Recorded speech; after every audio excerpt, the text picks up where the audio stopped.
जय हिंद दोस्तों, स्वागत है आपका। आज के अरिहंत जेटेड प्रैक्टिस सेट में हम लोग देखने वाले हैं प्रैक्टिस सेट नंबर 8। और आज का टॉपिक अभी जो चल रहा है वो है बाल विकास एवं शिक्षण पद्धति। तो चलिए स्टार्ट करते हैं। पहला सवाल देख सकते हैं, आपके स्क्रीन पर है कि डैश के उपयोग से विद्यार्थियों की उपलब्धि में डैश होने की संभावना होती है। डैश के उपयोग से विद्यार्थियों की उपलब्धि में डैश होने की संभावना होती है।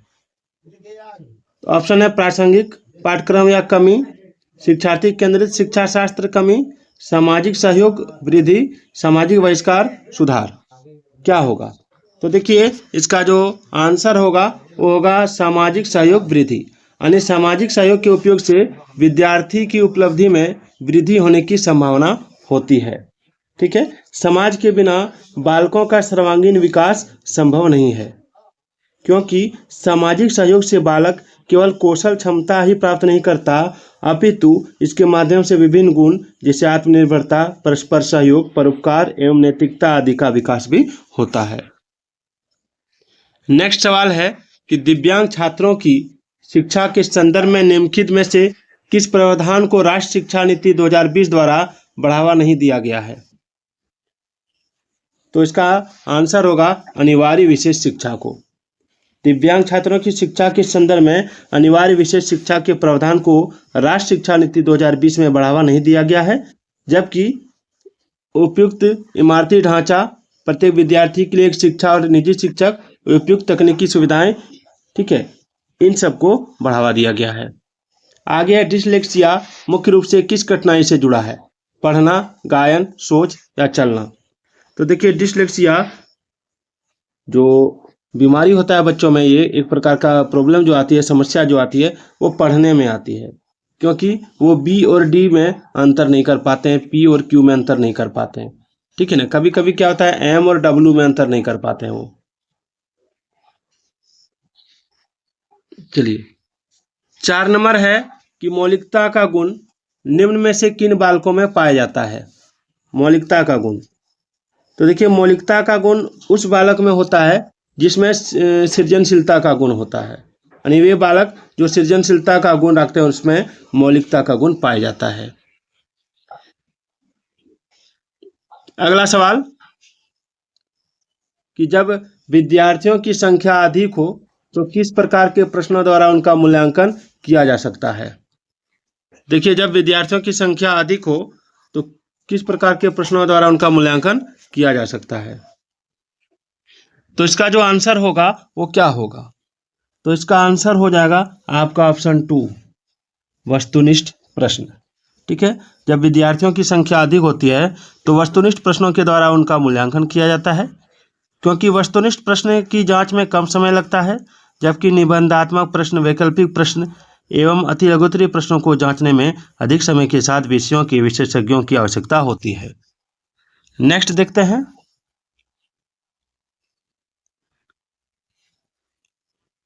नेक्स्ट है कोहलबर्ग के किस चरण में व्यक्ति तर्क करते हैं कि सही कार्यवाही विवेक के स्व चुने हुए नैतिक सिद्धांतों द्वारा परिभाषित की जाती है? तो इसका आंसर होगा सार्वभौमिक नैतिक सिद्धांत अभिविन्यास। देखिए कोहलबर्ग जर्मन मनोवैज्ञानिक थे, ठीक है, और उन्होंने सार्वभौमिक नैतिक सिद्धांत अभिविन्यास को दिया है, और इसके अंतर्गत व्यक्ति तर्क करते हैं कि सही कार्यवाही विवेक के स्व चुने हुए नैतिक सिद्धांतों द्वारा परिभाषित की जाती है। चलिए एक चीज याद रखिएगा कि कोहलबर्ग के नैतिक सिद्धांत को अवस्था सिद्धांत भी कहा गया है। 7 नंबर सवाल है कि केंद्रीय माध्यमिक शिक्षा बोर्ड ने विद्यालय आधारित सतत एवं व्यापक मूल्यांकन के दिशा निर्देश दिए हैं, तो निम्नलिखित में से कौन सा इसका एक उद्देश्य नहीं है? कौन सा इसका एक उद्देश्य नहीं है? तो देखिए इसका राइट आंसर होगा विद्यार्थियों को अपनी रुचि के अनुसार पढ़ने की छूट देना।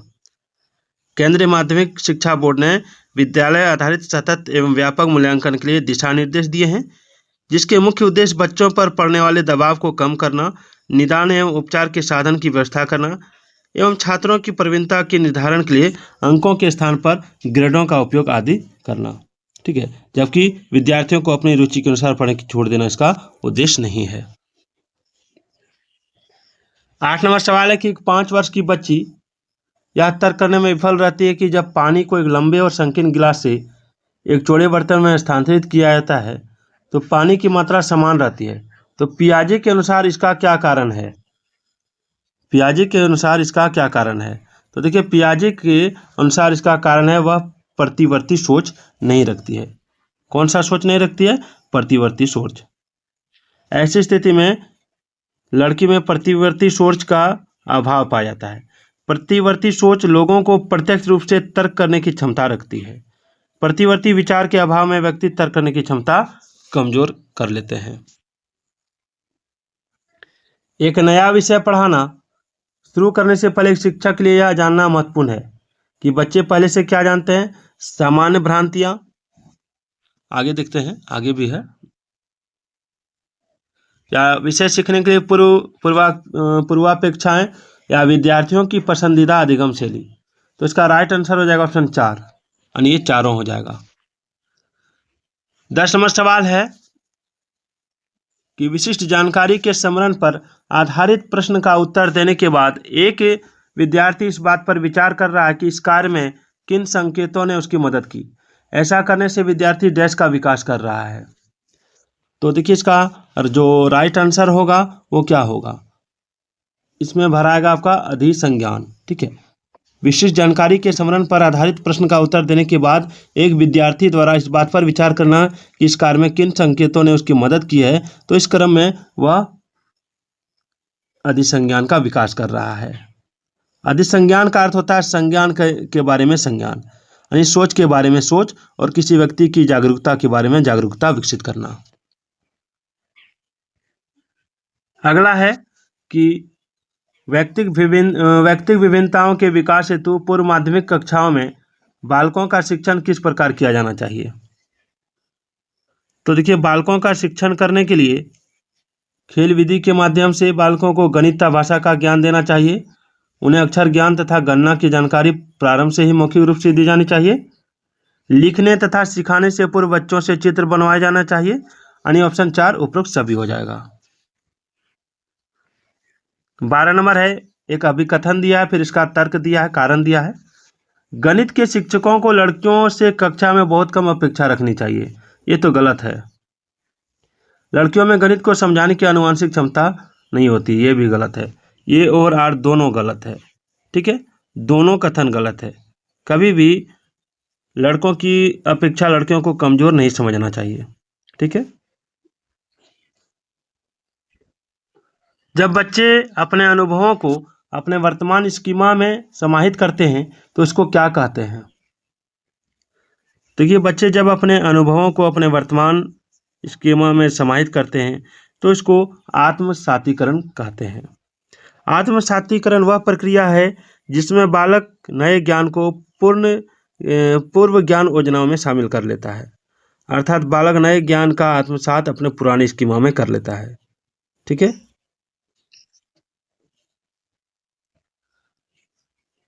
14 नंबर है कि आपकी कक्षा का एक छात्र राजन पढ़ाई, खेलकूद, सामूहिक कार्यक्रमों आदि में सर्वश्रेष्ठ प्रदर्शन करता है।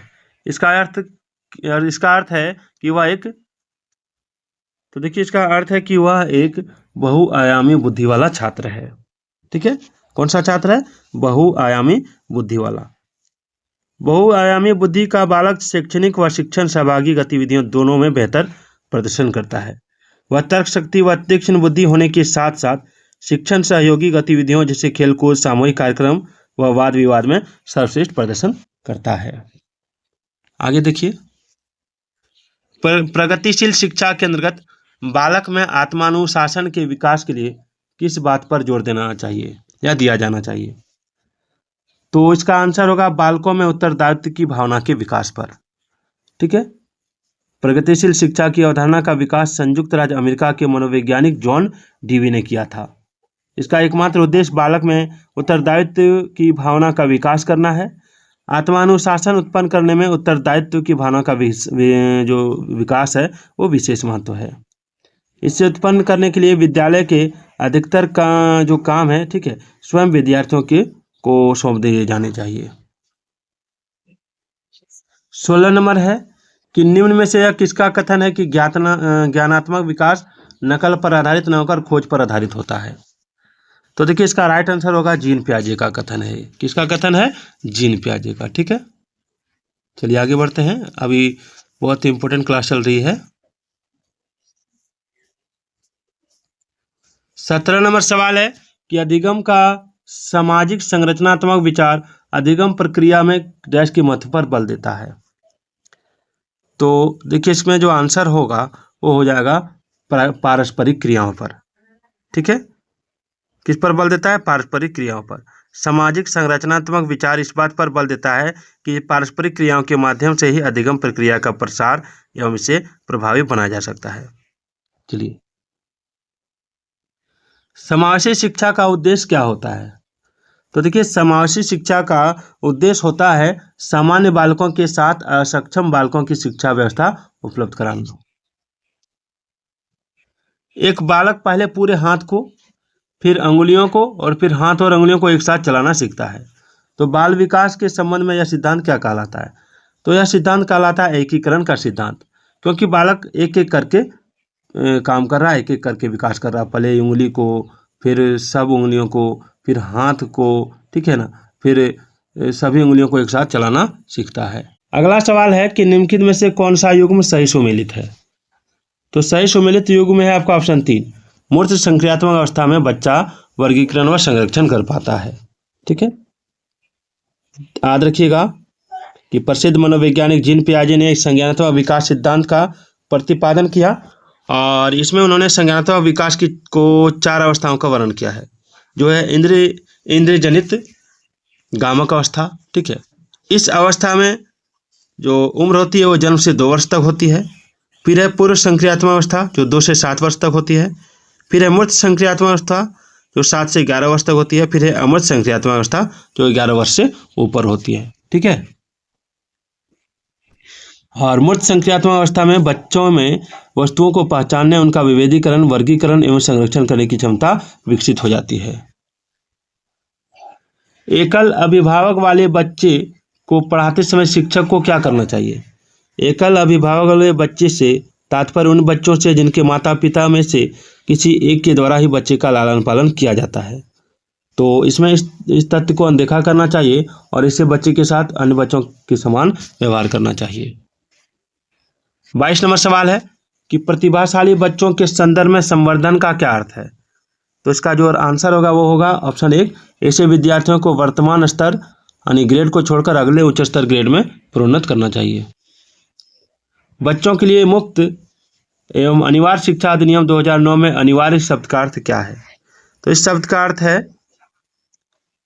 उचित सरकारें, उपस्थिति और प्राथमिक शिक्षा की पूर्णता को सुनिश्चित करना।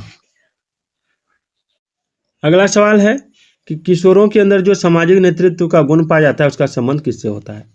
तो उसका संबंध होता है मानसिक शक्तियों से। ठीक है, किशोर अवस्था जो होती है वो सामान्यतः 12 से 18 वर्ष की अवस्था को किशोर अवस्था कहते हैं, याद रखिएगा।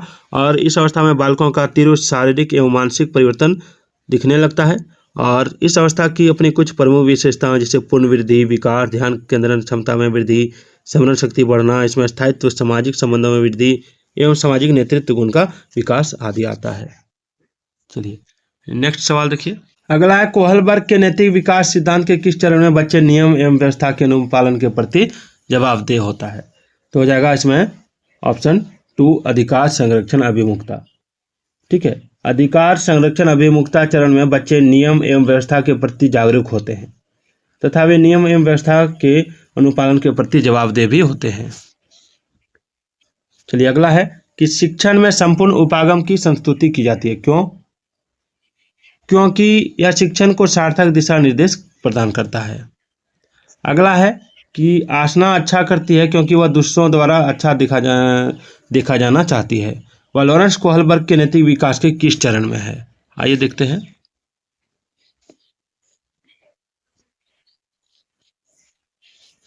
तो देखिए इसमें जो आंसर होगा वो हो जाएगा आपका ऑप्शन 2, पारंपरिक।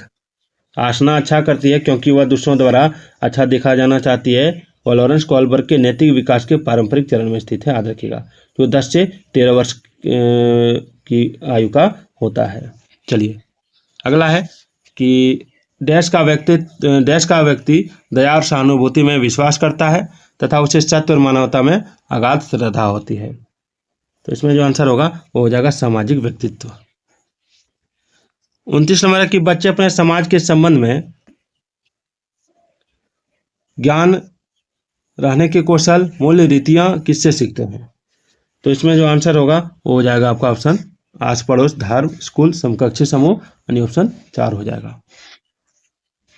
30 नंबर है कि एक गतिविधि के दौरान छात्रों को संघर्ष करते देख एक अध्यापिका बच्चों को संकेत और इशारे जैसे क्या, क्यों, कैसे प्रदान करने का फैसला लेती है।